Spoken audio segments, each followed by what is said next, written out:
Assalamualaikum warahmatullahi wabarakatuh. Yang terhormat dosen pengampu mata kuliah Difusi dan Inovasi dan Pendidikan.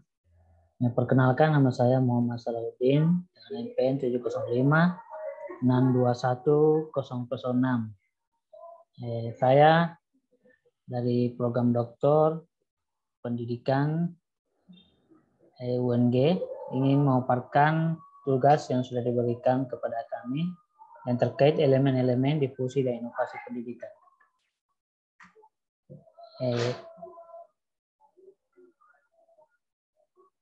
Baiklah, saya akan memperkenalkan materi yang sudah diberikan kepada saya. Itu yang pertama, pengertian difusi dan inovasi. Nah, yang pertama tentang menurut dari Werner Roger, difusi inovasi itu teori tentang bagaimana sebuah ide dan teknologi baru tersebar dalam sebuah kebudayaan. Teori ini dipopulerkan oleh Werner. Nah, sedangkan menurut Roger pada tahun 1964 melalui bukunya yang berjudul Diffusion of Innovation.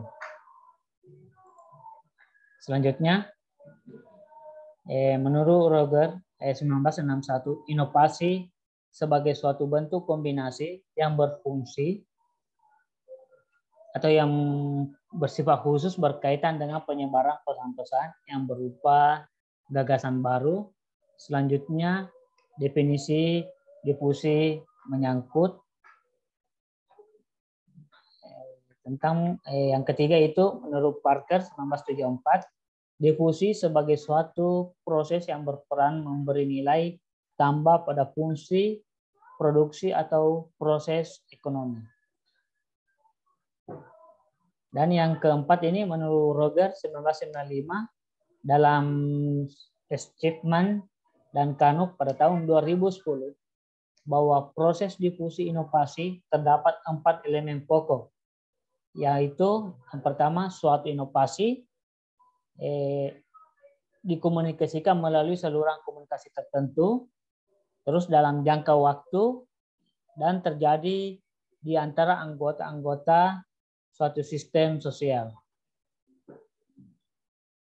Elemen difusi inovasi, yang pertama itu inovasi, itu gagasan atau tindakan atau barang yang dianggap baru oleh seseorang.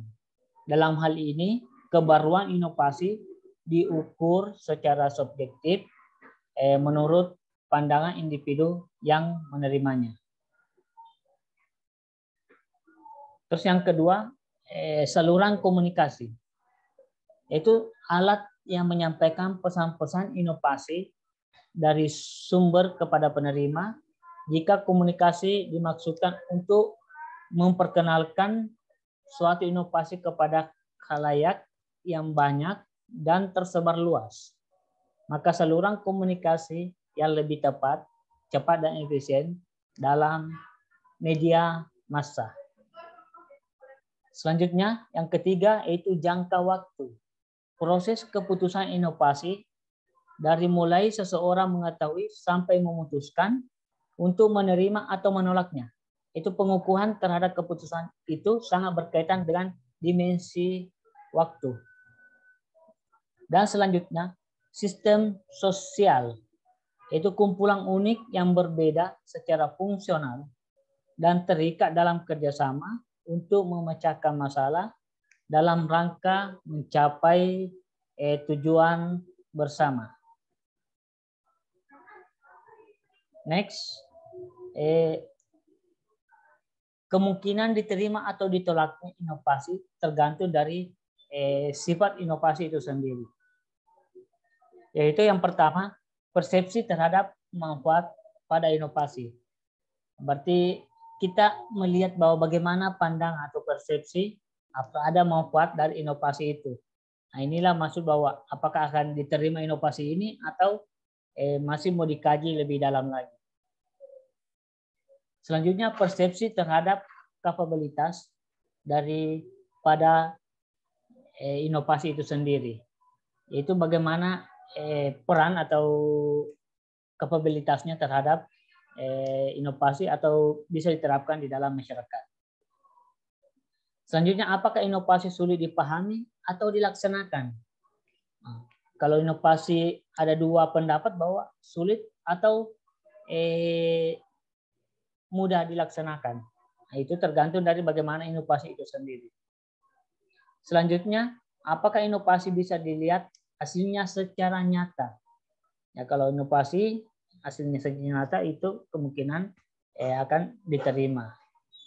Ya. Selanjutnya, inovator sekitar 2,5% individu yang pertama kali mengadopsi inovasi.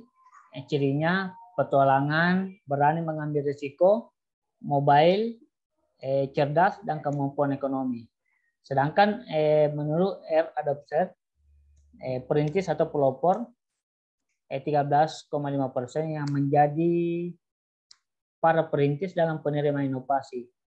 Cirinya para teladan, pemuka pendapat, orang yang dihormati, akses di dalam tinggi. Sedangkan R majority yaitu pengikut dini itu 34% yang menjadi pengikut awal, cirinya penuh pertimbangan, interaksi, dan internal tinggi. Itu berdasarkan cepat lambatnya individu menerima inovasi tersebut.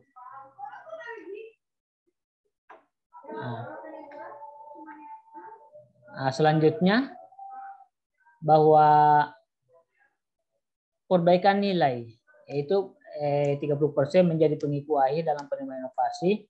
Cirinya skeptis, menerima karena pertimbangan ekonomi atau tekanan sosial terlalu hati-hati. Selanjutnya, kelompok kolot tradisional 60% terakhir dalam kaum kolot tradisional, cirinya tradisional, terisolasi, wawasan terbatas, dan bukan opinium, ya. Itu. Selanjutnya, kita teori tentang keputusan tentang inovasi yang direvisi Roger pada tahun 1983. Yang pertama itu tahap pengetahuan. Tahap ini juga dipengaruhi oleh beberapa karakteristik dalam pengambilan keputusan, yaitu karakteristik sosial ekonomi, nilai-nilai pribadi, dan pola komunikasi. Selanjutnya tahap pengambilan keputusan. Pada tahap ini individu mengambil konsep inovasi dan menimbang keuntungan serta kerugian dari penggunaan inovasi dan memutuskan apakah akan mengadopsi atau menolak inovasi. Selanjutnya tahap implementasi.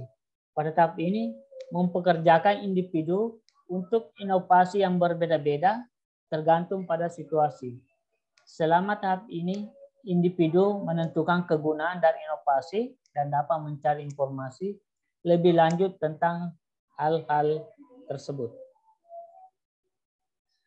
Selanjutnya tahap persuasi, yaitu tahap kedua ini terjadi lebih banyak dari pengikut pemikiran calon pengguna yang dimaksud berkaitan dengan karakteristik inovasi sendiri seperti kelebihan inovasi, tingkat keserasian, kompleksitas, dapat dicoba dan dapat dilihat. Oke, sekian dan terima kasih. Itulah sempat saya paparkan terkait materi yang sudah yang diberikan kepada kami. Lebih dan kurangnya mohon maaf. Wabillahi taufiq wal hidayah. Wassalamualaikum warahmatullahi wabarakatuh.